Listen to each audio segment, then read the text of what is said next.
안녕하십니까. HR리스트 김P입니다. 안녕하십니까. HR리스트 김P입니다. 오늘 이제 4월 10일인데요. 오늘 보니까요. 날씨 정말 이제 초여름 같아요. 이제 추위는 간 것 같습니다. 날씨 따뜻하고요. 벚꽃도, 봄꽃도 다 지금 만개했고요. 하늘도 쾌청하고. 오늘만 같으면은 뭐 살만합니다. 자, 이제 날씨도 이제 쾌청한데요. 그럼에도 불구하고 지금 우리 회사를 둘러싸고 있는 내부 환경 보면은 참 안타까운 게 좀 많죠. 특히 이제 미국의 트럼프 정부 들어서면서부터 우리한테 미치는 외부 영향으로서 미국의 트럼프 정부에서 지금 취하고 있는 조치들 보면은 그냥 하루하루가 그냥 얼음판입니다.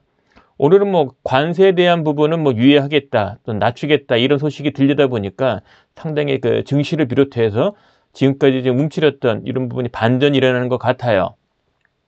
아무튼 제 입장에서 보면은 지금 경제는 상당히 안 좋다. 그래서 회사에 따라서는 IMF급의 또는 외환위기급의 위기에 봉착되지 않는가 이런 생각이 드는데요. 자, 회사가 어려울 때 지금 이 영상을 보시는 분 대부분은 HR 또는 HRD 담당자로서 업무를 하고 계시릴 생각이 들고, 또는 뭐 조직 문화 담당 뭐 이런 역할들을 하고 계신 분들이 많을 것 같은데요.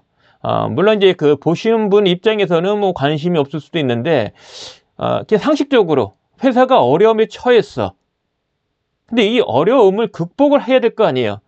사장 입장에서는, CEO 입장에서는 이 어려움을 극복을 해야 되는데, 당신의 수발은 사실은 전략, 인사, 인사 안에는 이제 HRD도 있고 조직 문화 담당하는 사람들도 있을 거고, 어쨌거나 실무적으로는 인사의 주된 업무 중에 어떤 변화 관리 부분, 이런 부분에 있어서는 HRD 담당자가 수행을 합니다.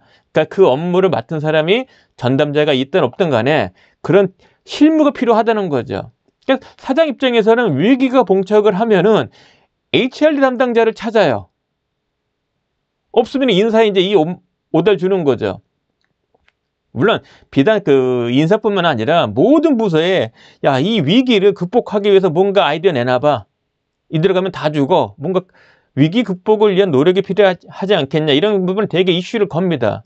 특히 벌써 4월 10일인데 1년 내내 지금 올해 들어와가지고 지금까지 계속적으로 위기 극복 뭐 이런 부분에 대한 지침, 어떤 방향성 제시를 하고 매우 독려를 했을 겁니다. 자, 그런 관점에서 이야기를 나누고자 합니다.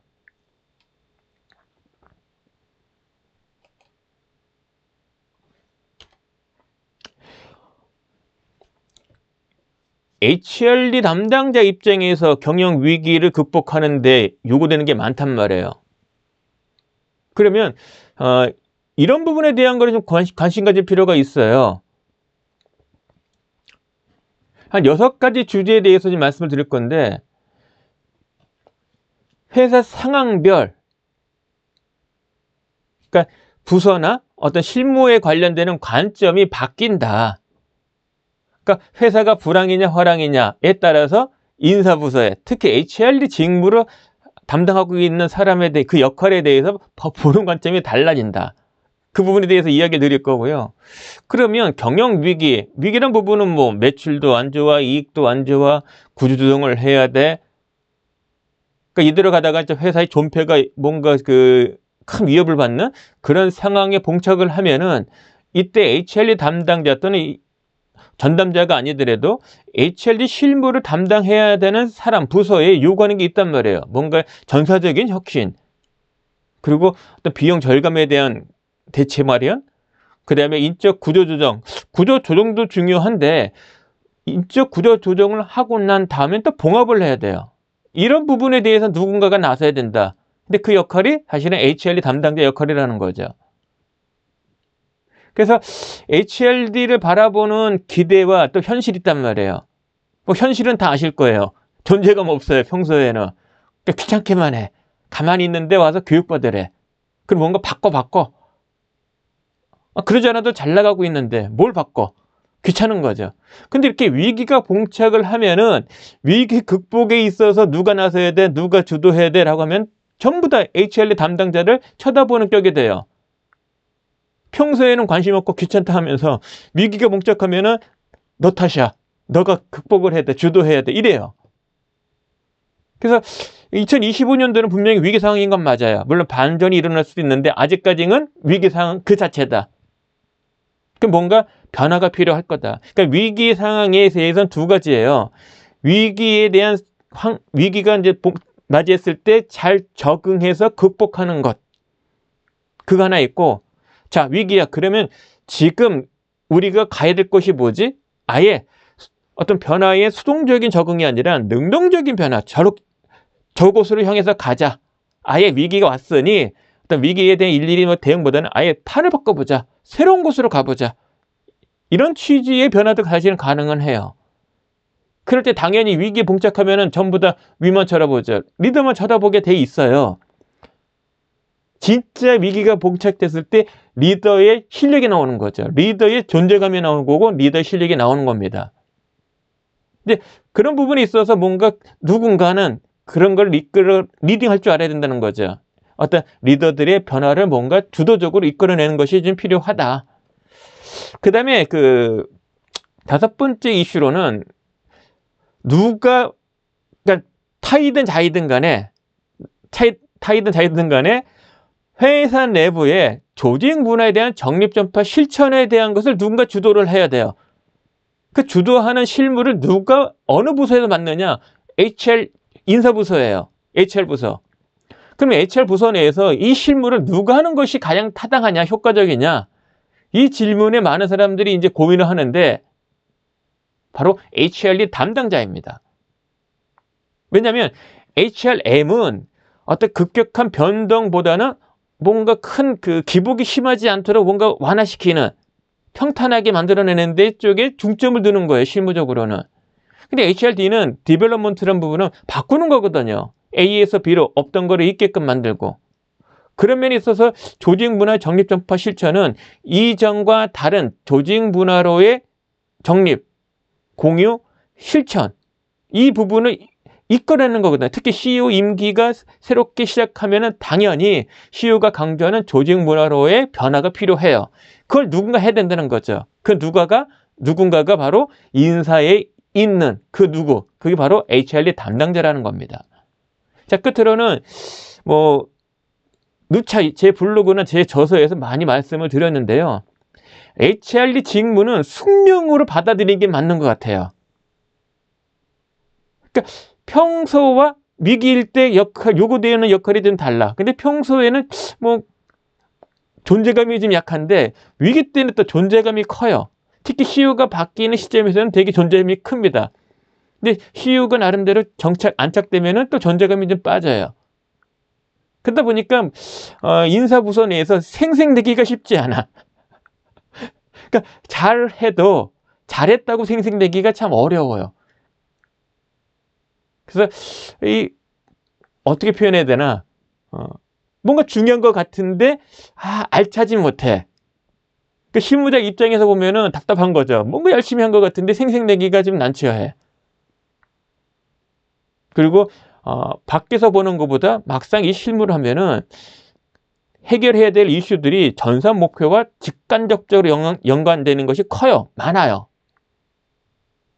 그리고 해결해야 될 이슈, 그 다음에 전산 목표와 관련돼서 HRD 활동을 통해서 기여할 부분들이 쉬운 게 없습니다. 많아요. 어려워요. 그러다 보니까 지속적인 노력, 자기 개발을 하지 않으면은 정체되면은 큰일 납니다. 어쨌거나 HRD 담당자는 회사가 처한 위기 극복의 주도적 역할을 해야 된다는 것. 이 점은 분명한 것 같아요. 이제 남은 거는 HRD 담당자가 이걸 잘 수용하고 잘 해결해내느냐 이것만 남은 거죠. 그럼 HRD 담당자 입장에서 할 말이 있단 말이야. 내 의사에 따라서 이 실무를 맡게 됐냐.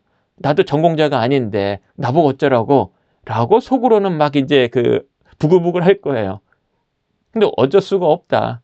이 업무를 맡은 이상은 자이든 타이든 평상시와 경영 위기 시에는 전혀 다른 것을 요구한다. 근데 하필이면 내가 이 실무를 할 때 위기 상황에 봉착이 됐다. 그러면 쉽지 않은 역할을 좀 해야 된다. 이런 부분이 여러분이 숙명처럼 받아들여야 돼요. 그 이야기를 하려는 건데 이미 뭐 한 8분여 지났네요. 그래서 포인트만 말씀을 좀 드릴게요. 회사가 불황이냐 아니냐에 따라서 확실히 요구하는 건 다 달라지는 것 같아요. 그래서 HRD 담당자는 호황기 때도 의미 있지만 사실은 불황기 때, 위기 극복 때 더 주도적인 역할을 해야 된다고 봅니다. 왜냐하면 조직 문화에 대한 관리의 이 실무를 HRD 담당자가 메인이기 때문이에요. 그래서 위기 때 더 강해야 된다. 부각되는 역할이 바로 HRD 담당자라는 생각이 들고요. 경영관리 부서, 경영관리 직군에 속해 있는 그 부서들이면 당연히 전사 차원, 그 사장의 스텝으로서 위기를 극복하는 대책 수립에 주도적으로 나서야 되는 거죠. 특히 이제 HRD 담당자라면 많아요, 할 일이. 일단 조직 문화, 그 다음에 역량, 이런 거죠. 위기 극복의 대부분의 방법은 고객 만족도 향상이고요. 매출 향상이에요. 불필요한 비용 줄이는 거고. 그러니까 그러려니까 지금같이 하면 안 돼. 그러니까 뭔가 전사적인 변화, 혁신이 필요해. 그러니까 다소 위기감도 조성도 하고 극복책도 마련해서 전파해야 되고 이런 것들이 복합적인 어떤 변화 프로그램이 필요한 건데 이거를 요구받는 거죠. 누가? HR 부서가. 그걸 누가 한다? HRD 담당자가 할 가능성이 크다. 그 이야기예요. 그래서 전사적인 혁신과 어떤 변화를 요구받고 해내야 된다. 이거를 교육적 프로그램으로 푼다. 그 다음에 비용 절감과 구조 조정.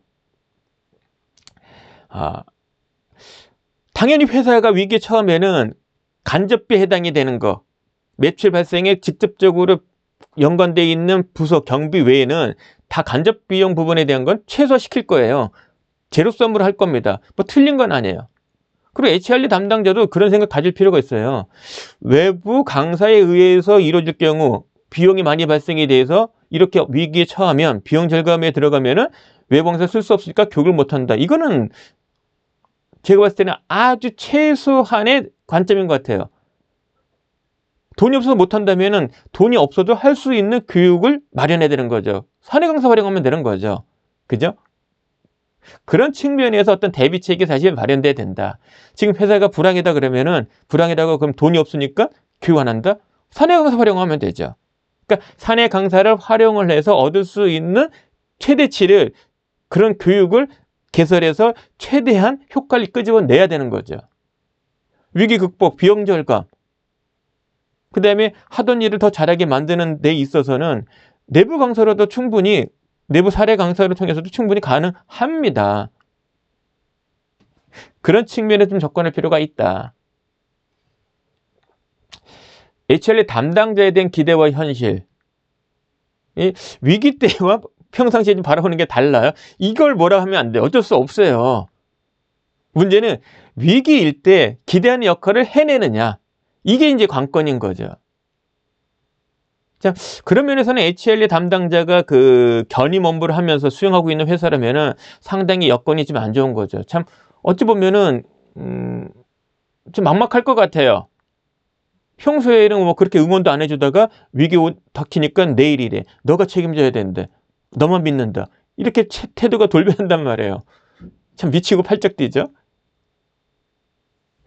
그리고 HRD 실무가 중소기업 같은 경우는 중견기업 포함해서 교육적 활동, 모든 임직원들한테 매년 루틴하게 정례적으로 제공되어지는 교육적 활동이 충분히 유지되어 왔다면 신규 입사자, 승격자, 점사 조직 활성화 워크숍, 그다음에 경영 이슈 관련되는 교육적 활동들이 쭉 줄곧 매년 정례적으로 해왔다면은 위기가 닥쳐도 사실 큰 문제가 없는데 평소에 그런 교육도 안 했어요. 그런데 위기에 처했어. 근데 위기 극복을 위한 교육이 필요하대. 이거야말로 안임함증의 홍두깨라고 되게 난처할 겁니다. 특히 HRD 담당자가 다른 업무와 견임하고 있다면 막막할 거예요. 그래서 평소부터 어떤 정례적인 교육은 진행해 오고 있어야 된다. 그런 교육을 통해서 사실 위기 극복에 대한 어떤 노력들, 어떤 방안들이 또 전파돼야 되는 거고, 추가적으로 전 직원 대상으로 변화를 통해서 위기를 극복하기 위한 대책을 마련해서 전달을 해야 되는 거죠. 근데 평소에 교육이 정량화되어 있지 않다면 HRD 담당 입장에서는 위기에 봉착했을 때 어떤 변화를 유도하는 그런 교육적 활동을 기획개발 하려는 것은 쉽지 않을 거다. 어려울 거다. 근데 뭐 대기업이나 HR 담당자가 여러 명이 하고 있다면 사실 평상시나 위기시나 대응 능력은 사실 다를 바가 없을 겁니다. 왜냐하면 평소에도 경영 이슈 중에 쉽지 않은 과제 해결해내야 되거든요. 근데 그 경영 이슈도 마찬가지로 어떤 인식의 변화, 어떤 그 지식순위 향상, 행동의 변화, 일의 결과물의 변화, 이런 쉽지 않은 것들을 타겟으로 삼거든요. 그때나 뭐 회사 위기 상황에는 사실 솔루션 만들고 하는 거는 똑같아요. 루틴은. 그래서 적응하기가 더 좋다. 근데 중소기업이나 중견기업은 평소에 그런 게 없다 보니까 위기가 봉착하면 더욱더 힘들다는 거죠. 경영 위기 극복을 위한 뭐 여러 가지 방안이 있는데요.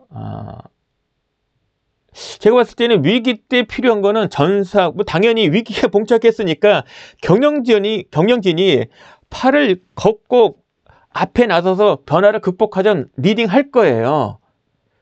그런 경영진을 그냥 리더가 뒷짐지고, 단위 조직의 리더와 구성원이 뒷짐지고 바라만 보면 안 된다는 거죠. 단위 조직의 리더도 팔을 걷고 앞장서서 자신이 속한 부서에 주어진 그 위기 극복을 위한 목표를 달성하기 위해서 주도적으로 나서야 돼요. 그리고 구성원들에게 변화를 하도록 유도를 해야 되죠. 저항 없이 변화를 받아들일 수 있도록 솔선수범도 하고 리딩도 해야 된단 말이에요. 근데 평소에 성과관리 프로세스가 잘 작동됐다면 사실 어려울 건 없어요. 근데 평소에 성과관리 프로세스 작동이 안 됐어. 성과 점검과 피드백을 평소에 안 했어. 그러니까 뭔가 목표 대비 갭이 커도 대응하는 부분에 대한 훈련이 덜 돼 있어. 이러면 이제 위기가 봉착했을 때 리더들은 말 그대로 우왕좌왕할 수 있는 거죠. HRD 담당자의 역할은 뭐 말할 것 없고 앞서서 계속 반복되는 이야기입니다. 위기 때의 HRD 담당자 역할은 평상시보다는 좀 다르다. 해결해야 될 이슈조차도 힘든 거고, 대상도 전 직원, 리더 포함해서, 그리고 컨텐츠로 보면은 인식과 행동과 지식 수준의 변화란 말이에요. 일의 결과물의 변화를 만드는 거예요. 이건 쉽지 않다. HRD 담당자는 회사 내의 조직 문화에 대한 관리 업무를 담당을 할 겁니다. 조직 문화에 대한 정립전파 실천에 대한 주된 담당자라는 거죠. 그래서 위기가 봉착됐을 때 등에 떠밀려 가지고 억지로 조직 문화를 변화 관리해야 되는 그런 시도를 처음 한다면 정말로 이거야말로 이제 답답한 거죠. 근데 평소에 매년 정기적으로 전사 차원의 전사 목표 달성에 관련해서 조직 문화상에 있어서 어떤 변화를 만드는 것을 경영 이슈로 삼아서 그 부분을 HRD 담당자의 해결해야 되는 전사 목표, 그걸 해결해야 될 과제로 반영을 해서 일을 쭉 해왔다면은 위기가 봉착했을 때의 그 이슈나 평상시의 이슈는 사실 같은 성질물이에요. 해결책도 같은 거죠. 그러려면 정례적으로 사실 매년 10월쯤에 전 직원 대상으로 해서 조직 문화에 대한 이해, 실천 수준에 대한 것이 사실은 정례적으로 있었어야 된다. 그걸 토대로 해서 목표 대비 실적, 갭이 큰 그런 이슈를 도출을 해서 또 해결해내는 어떤 대책을 마련하고, 그것을 한 해 동안에 어떤 교육적 프로그램이든 어떤 이벤트든 이런 부분에 대한 걸 통해서 해결한 경험을 축적돼 있어야 된다. 그랬다면은 경영 위기가 봉착해서도 그걸 극복하려는 솔루션을 마련하고 실행하는 것은 어려움이 없었을 거다. 그렇지 않은 회사라면 지금 이제 고민인 거예요.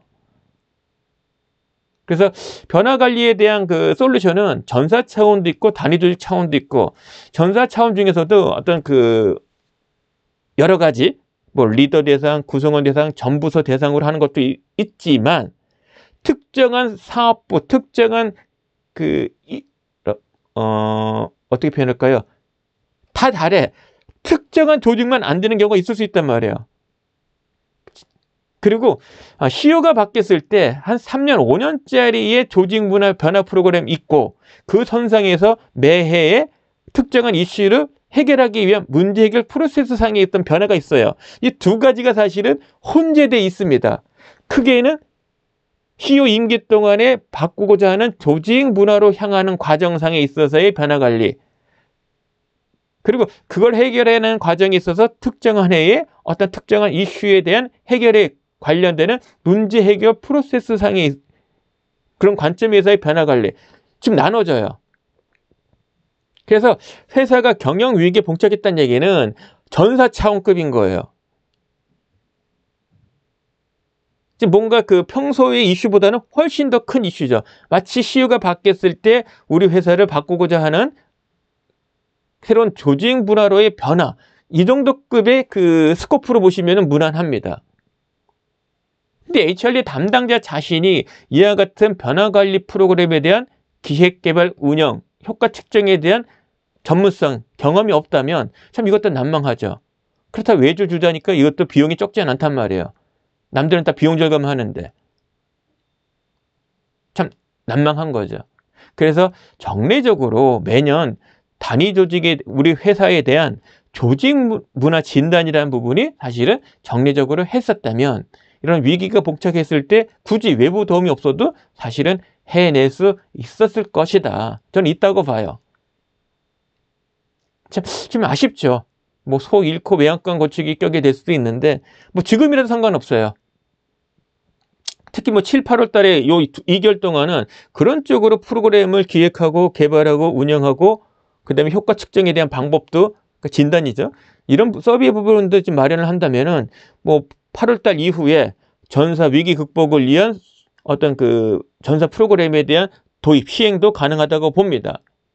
뭐 길게 보면은 올해 하반기부터 이후에 줄곧 루틴하게 정례적으로 어떤 조직 문화를 진단하고 그 진단 결과에 대한 솔루션을 마련해서 실행해서 지속적으로 조직 문화에 대한 이해 실천을 높이는 그런 시작점을 올해 준비는 7, 8월 달에 하고 실행은 9월 달에 한번 해보자. 이런 마음으로 접근하면 어떨까 싶습니다.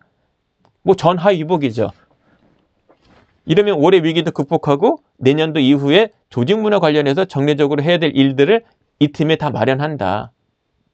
그 왼쪽에 보시는 것처럼 어쩔 수 없어요. 그게 HRD 담당자의 역할이에요. 조직 문화 부분이. 근데 이게 평소에는 잘 눈에 들어오지 않고 요구사항 이걸 또 전 직원에게 그 시행을 하면 또 반발이 크죠. 아니면 홍두깨라고 귀찮은 거죠.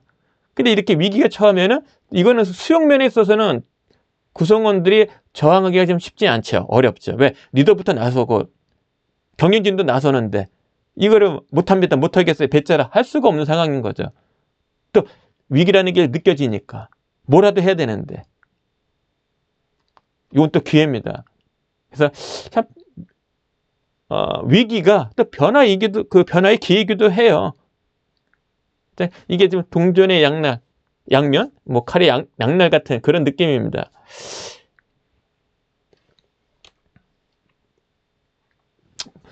뭐 정리로 좀 들어가는데요. HRD 담당자 역할은 저는 뭐 숙명적인 역할이 있다고 봐요. 이게 참, 그러니까 이 업무를 맡은 이상은 숙명적으로 받아들일 부분이 있어요. 이게 어찌 보면 이중적인데 밖에서 보는 것과 안에서 바라보는 게 좀 달라. 그 평상시와 위기시 때 또 요구하는 게 또 다르다. 그래서 이 교육적 활동의 제공.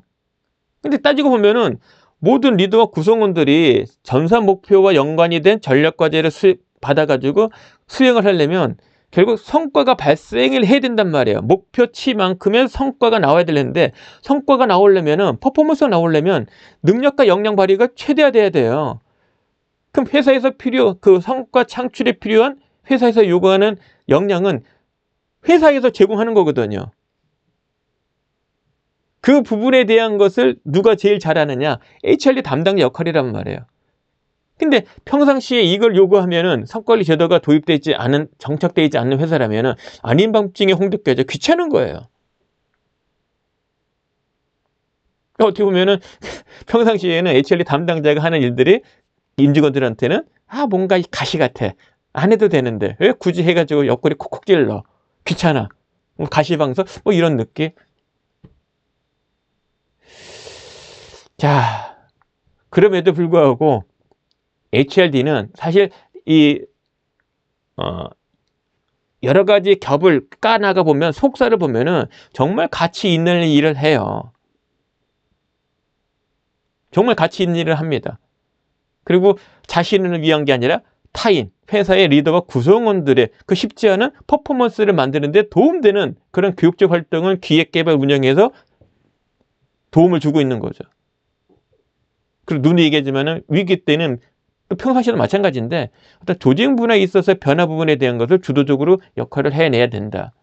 그러나 HRD 담당자 입장에서는 회사의 여건에 따라서는 전혀 전공도 안 했고 처음 맡았는데 이것을 요구받는다? 와, 답답할 거예요. 그죠?